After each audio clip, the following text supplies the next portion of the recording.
প্রিয় শিক্ষার্থীরা, তোমরা কেমন আছো? নিশ্চয়ই ভালো আছো আর বেশি বেশি করে পড়াশোনা করছো। আজ আমরা জানবো অষ্টম শ্রেণীর বৃত্তি পরীক্ষা সকল তথ্য 2025, জুনিয়র বৃত্তি পরীক্ষা 2025। এইটার সিলেবাস জানবো, মানবন্টন জানবো, আর হচ্ছে পরীক্ষার নিয়মটা জানবো। চলো শুরু করা যাক। অষ্টম শ্রেণীর শিক্ষার্থীদের জন্য জুনিয়র বৃত্তি পরীক্ষা চালু করা হচ্ছে। চলতি বছরের শেষের দিকে এই বৃত্তি পরীক্ষা নেওয়ার নীতিগত সিদ্ধান্ত নিয়েছে শিক্ষা মন্ত্রণালয়। পঞ্চম শ্রেণীর মতো অষ্টম শ্রেণীতেও বৃত্তি পরীক্ষা নেওয়া হবে এই বছর থেকে।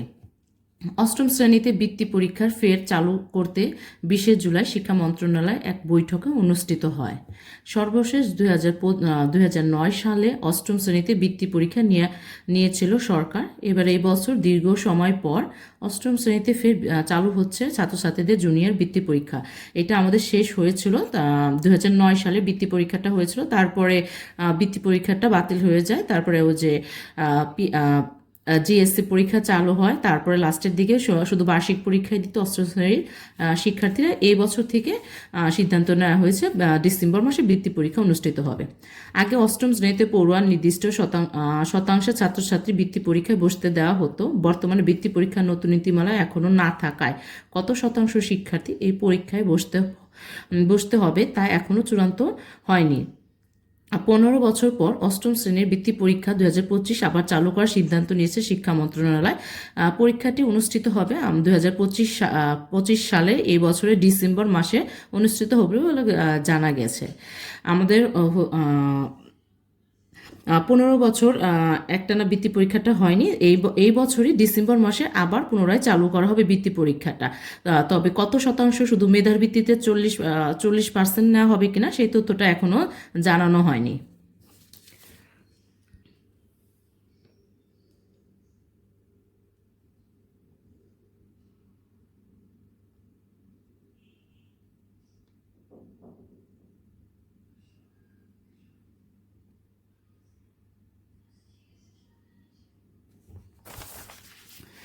এখন অষ্টম শ্রেণীর বৃত্তি পরীক্ষার সিলেবাস ও মানবন্টনটা জেনে নেই। অষ্টম শ্রেণীতে বৃত্তি পরীক্ষা 2025-এর সিলেবাস ও মানবন্টন নিচে দেওয়া হলো। বিষয়ভিত্তিক সিলেবাস ও মানবন্টন দেওয়া হলো। প্রথমে বাংলা পূর্ণমান থাকবে 25। মূল বিষয়বস্তু থাকবে হচ্ছে ব্যাকরণ। ব্যাকরণের ভিতরে সমাস, বিপরীত শব্দ, কারক, বিভক্তি, এক কথায় প্রকাশ, প্রবাদ, প্রবচন ইত্যাদি থাকবে। 2 নংয়ে অনুচ্ছেদ রচনা থাকবে। তারপর 3 নংয়ে প্রশ্ন উত্তর থাকবে, যেটা নাকি পাঠ্য বইয়ের যে গল্প, পদ্য আর গদ্য রয়েছে সেগুলোর প্রশ্নগুলো ভিত্তিতে প্রশ্ন করা হবে। ইংরেজি পূর্ণমান 25 থাকবে। মূল বিষয়বস্তু parts of speech, tense, translation, English to Bengali, Bengali to English. তারপর প্যারাগ্রাফ রাইটিং থাকবে, লেটার রাইটিং থাকবে, সিন অ্যান্ড আনসিন কম্প্রেনশন, এটা থাকবে হলো পাঠ্য বই থেকে।